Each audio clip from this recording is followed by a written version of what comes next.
The paradox of modern education is devastating. The more years you spend within the system, the less capable you become of thinking for yourself. Billions of people go through decades of schooling, believing they are being prepared for life, when in reality they are being programmed for obedience. School hasn't failed to educate you. It has fulfilled its original purpose exactly. Nietzsche realized this when he declared that convictions are more dangerous enemies of truth than lies. And the educational system is an industrial factory of unquestionable convictions. You didn't learn to think, you learned to believe you were thinking. And that difference defines whether you live as an autonomous being or as a conscious cog in your own irrelevance. What is about to be exposed here is not a critique of teaching. It is the autopsy of a control mechanism disguised as liberation. School was never created to liberate minds, but to domesticate them. This is not revolutionary rhetoric. It is documented history. The educational model that dominates the world today was structured in the 19th century to meet a specific need, to produce obedient workers for factories and state bureaucracies. Mass education emerged not as a humanitarian project, but as social engineering. And the most brutal part, it works perfectly to this day. Observe any classroom. Children sitting in rows, forbidden to move, forced to ask permission for basic biological needs. The environment is deliberately designed to break autonomy. The child arrives at school with natural curiosity, asking uncomfortable questions about everything. And the system immediately begins to work to replace that curiosity with silent obedience. It is no coincidence that the most questioning students are labeled as problematic, while the conformists receive good behavior awards. The message is clear. Thinking for yourself is a defect to be corrected. The curriculum is not built to stimulate reflection. It is built to eliminate the time needed for it. Observe the structure: fragmented 45-minute classes, disconnected content jumping from math to history without any integration, assessments that measure only temporary memorization capacity. There is no room for deep contemplation. There is no time to question premises. The student is kept in a permanent state of artificial urgency, always rushing to the next test, always accumulating content without ever processing meaning. It's purposeful. An individual who has time to think is an individual dangerous to power structures. That's why the system ensures you never have that time. You leave school not with education, but with conditioning. You have learned to accept authority without question, to value external approval above internal understanding, to believe that knowledge is what can be measured in tests. You have been transformed into exactly the type of citizen the system needs: productive, obedient, and incapable of imagining alternatives. And when someone points out this reality, the answer is always the same. But school is necessary. How will people learn without it? This question already reveals the success of the conditioning.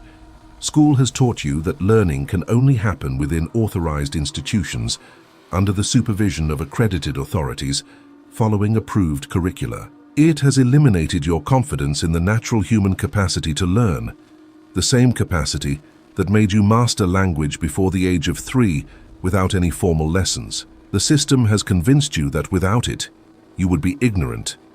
And now, you defend your own prison by calling it education. School doesn't want you to think. It wants you to believe that without it, thinking would be impossible. Current education is a gigantic collection of useless information, organized without context and disconnected from lived reality. You spent years learning mathematical formulas you never used, historical dates you forgot the following week, grammatical rules you didn't apply in any real conversation. The system calls this knowledge, but knowledge disconnected from meaning is just mental noise. Schopenhauer defined that scholarship is like glasses for those who have no eyes, and that's exactly what school produces. Students loaded with information, but blind to understanding. The student learns to memorize, repeat, reproduce, never to reflect, question, or integrate. It is a process that manufactures intellectual parrots, full of memorized data, completely empty of applicable wisdom. Consider the absurdity. A teenager can solve quadratic equations, but doesn't know how the tax system that will drain a third of their future income works. They memorize the tributaries of the Amazon River, but don't understand the psychological mechanisms that make them make self-destructive decisions. They study eukaryotic cells but have never learned to process emotions or build healthy relationships. School teaches everything except what really matters to live. And when you question this disconnection, the institutional response is always, this is part of comprehensive education. Comprehensive education of what? Of an individual incapable of solving their own real problems, but proficient in answering multiple-choice questions on irrelevant subjects. The curriculum was not designed to prepare you for life. It was designed to prepare you for more curriculum.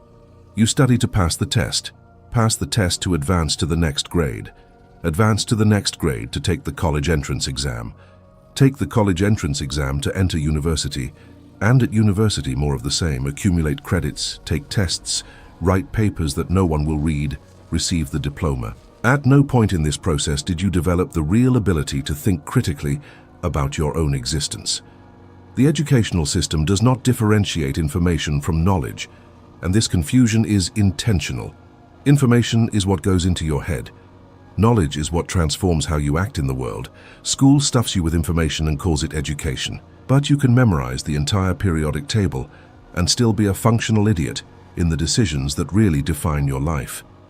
You can get excellent grades and have no idea how to think for yourself when faced with a problem that wasn't in the answer key. The true measure of an education is not how many answers you have memorized, it is how many relevant questions you can formulate. And in this, the system is an absolute failure. It trained you to find correct answers to questions that other people formulated. It never taught you to question the questions themselves, to challenge the premises, to recognize when the real problem is not what is being presented.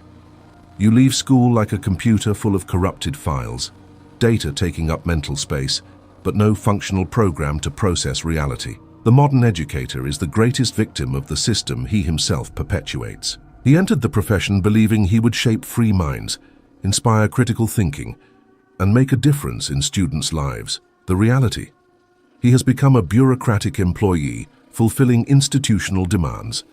Instead of educating, he manages, fills out reports, follows pre-made lesson plans, applies standardized assessments, justifies grades to parents and coordinators. The teacher has become a disposable part of a machine that doesn't need him as a thinker, only as an executor. He repeats a curriculum he didn't build, teaches content he often considers irrelevant, and does so under constant surveillance of evaluative systems that measure his efficiency in producing quantifiable results. The educator has been reduced to a transmitter of obsolete content, not a mentor of autonomous thought. And what happens to that teacher who tries to escape this script, who brings real questions to the classroom, who challenges students to think beyond the curriculum, who dares to criticize the system itself? He is quickly neutralized. He receives warnings for straying from the program, is charged with the approval rates that fall when he demands genuine reflection instead of mechanical memorization, faces resistance from parents who want their children to get good grades, not develop critical thinking. The system has perfect antibodies against authentic educators. It exhausts them through absurd workloads, unworthy salaries, overcrowded classes, and endless bureaucracy. It wears them down until the teacher gives up on educating and agrees only to comply with protocol. Those who resist either abandon the profession or become marginalized figures, tolerated but never valued. The teacher who truly educates is treated as an inconvenient anomaly, not as a model to be followed. Observe the tragedy. The educator knows that the system doesn't work. He sees daily students bored, disinterested, memorizing content that will be forgotten. He perceives the disconnect between what he teaches and what students really need. But he is trapped in a structure that does not allow deviations. He has to comply with the national curriculum, prepare for standardized exams, follow methodologies approved by the institution. His autonomy has been nullified. He cannot decide what to teach, how to teach, or why to teach. These decisions were made by distant bureaucrats who never entered a real classroom. The teacher has become an intermediary between the student and a system that despises both. He knows he is participating in a farce, but he needs the salary, is trapped in contracts, carries the guilt of abandoning the students. So he continues. And with each passing day, his belief in the possibility of genuine education dies a little more. The system doesn't kill teachers physically. It kills their vocation, their hope, their professional dignity. It transforms educators into resentful employees, fulfilling a function that has lost all meaning. The diploma has become the most overvalued artifact in contemporary society. Millions of people sacrifice years of life, accumulate unpayable debts, and submit to degrading educational processes, all for a piece of paper that supposedly proves knowledge. But the diploma does not attest to wisdom, it attests to conformity. It only proves that you were able to obey institutional rules for long enough, memorize information for scheduled assessments, and comply with bureaucratic requirements without questioning. The market does not value the diploma because it represents real competence. It values it because it represents predictability. A graduate is an individual who has demonstrated the ability to submit to hierarchies, follow orders, and persist in systems that he does not control. These are the qualities that corporate and state structures desire in their operators. The diploma is a certificate of domestication, not of excellence, and the fast deepens. Education has become a commodity. Private institutions sell diplomas like consumer products, promising success and professional fulfillment through courses that are essentially resource extraction schemes. The student is not treated as a mind to be developed. They are treated as a customer to be retained. Universities compete for enrollments by offering amenities, luxurious campuses, promises of networking. Educational content has become secondary. What matters is the institutional brand on the diploma, the social status it confers, the illusion of belonging to an intellectual elite. Young people go into debt that will take decades to pay off, believing that the investment will be compensated by future opportunities.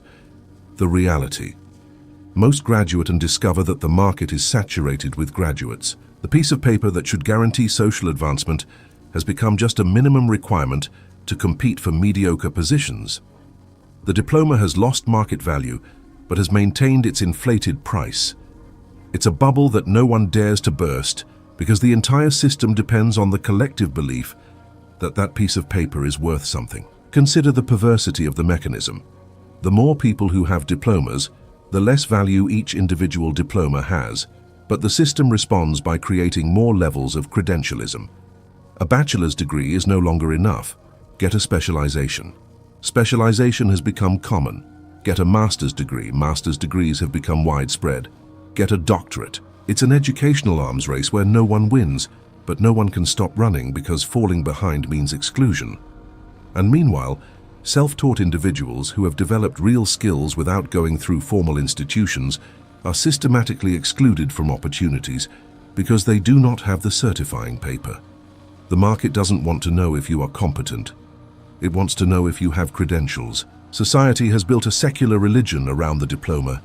It is the sacred symbol that separates the educated from the ignorant, regardless of real ability.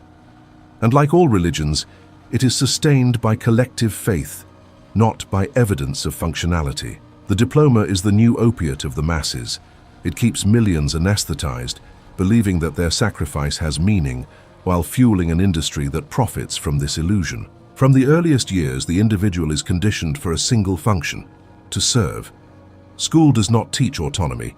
It teaches dependence. It does not develop creativity. It develops conformity. Observe the school routine: rigid schedules that train for workdays, bells that condition automatic responses, authorities that cannot be questioned, arbitrary rules that must be obeyed without understanding of purpose. It is a perfect training ground for the corporate world. The child learns early that their will does not matter, that their time does not belong to them, that questioning authority brings punishment, that reward comes from external approval, not from internal satisfaction. When they reach adulthood, the transition to employment is smooth, because they have already been perfectly prepared to accept subordination as a natural condition of existence. The educational system and the economic system are faces of the same control structure. School produces exactly the type of worker that industrial capitalism needs: punctual, obedient, resistant to boredom, capable of performing repetitive tasks without questioning purpose, and psychologically dependent on hierarchical validation. It is no coincidence that the educational model has consolidated along with the Industrial Revolution. Factories needed conditioned workers, and the school began to manufacture them en masse. The student who stands out in the educational system is not the most intelligent or creative. It is the one most adapted to institutional demands. It is the one who delivers assignments on time, follows instructions without deviations, respects hierarchies, competes with colleagues for grades and recognition. These same characteristics define the ideal employee in the job market. School is not preparing you to live, it is preparing you to be employable. And the most brutal thing, the system has convinced you that this is freedom. You have been taught that studying to get a good job is the path to personal fulfillment. No one asked you if you wanted to trade 40 years of your life for a salary. No one presented you with real alternatives of existence outside the employer-employee logic. School eliminated from your imagination the possibility of living without a boss, without imposed schedules, without exchanging time for money in arrangements that you do not control. It installed in your consciousness the equation: education, employment, success, happiness. And now you defend this system as if it were natural, inevitable, the only possible way to organize human life. You have been so well trained that you don't even notice the chains. School has fulfilled its objective. It has produced another generation of individuals who will sustain power structures without ever seriously questioning them. You are not free. You are an employee in training from your first day of school, and they call this education. The educational system has a perverse selection mechanism. It punishes those who think and rewards those who obey. The most questioning students, those who challenge premises and demand justifications, are systematically labeled as problematic, arrogant, disrespectful. Teachers are not trained to deal with genuine questioning. They are trained to maintain control. So when a student demands real explanations, challenges the usefulness of the content, or questions the authority of the curriculum, he receives social punishment, grades harmed by inappropriate behavior, exclusion from the group of good students, meetings with coordinators and parents. The message is transmitted with brutal clarity. Silence and obedience bring rewards. Thinking and questioning bring suffering. Over the years, most students learn this lesson and adapt. Those who resist, they abandon the system or are expelled from it. The school systematically eliminates its most intelligent elements and keeps the most docile ones. Meanwhile, mediocrity is celebrated as a virtue. The average student, the one who doesn't stand out either up or down, who meets requirements without brilliance but also without resistance, is the ideal product of the system. They don't cause problems, don't require special attention, process content at the standardized speed, and produce predictable results. The system was designed to produce exactly this type of individual on an industrial scale. And it works. Observe the graduation ceremonies, grandiose celebrations to mark the achievement of what exactly? Years of successful obedience, the ability to not give up on a tedious process. Graduates receive diplomas as if they had achieved something extraordinary, when in reality they only survived a system that shaped them for functional mediocrity. And they believe the narrative. They believe they are educated, prepared, qualified. Their ignorance is not in what they don't know. It's in the belief that the system educated them, when in reality it only domesticated them. And the system hasn't failed. That's the truth no one wants to accept. School works exactly as it was planned. It shouldn't produce critical thinkers. It should produce obedient citizens. It shouldn't stimulate questioning. It should install conformity. It shouldn't develop autonomy. It should guarantee institutional dependence. And it does all this with impressive efficiency. Entire generations go through the system believing they were educated, when in reality they were just processed. They come out convinced that they know how to think, when they only learn to repeat authorized thoughts. They believe they are free, when they carry such deep conditioning that they can't even imagine alternatives to the script that was imposed on them. The educational system is the largest mind control project ever implemented in human history, and its success is measured by the fact that the victims themselves defend it. You were taught to call your prison freedom, your conditioning education, your functional ignorance knowledge. And as long as you believe in this narrative, the system will continue to fulfill its purpose, keeping the masses ignorant, but satisfied with their own ignorance.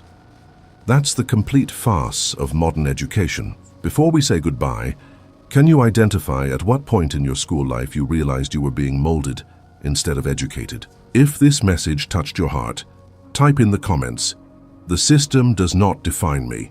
Don't forget to share this content with those who need to question the structures they accepted without reflection. Activate the bell and subscribe for more brutal philosophy content. See you in the next video.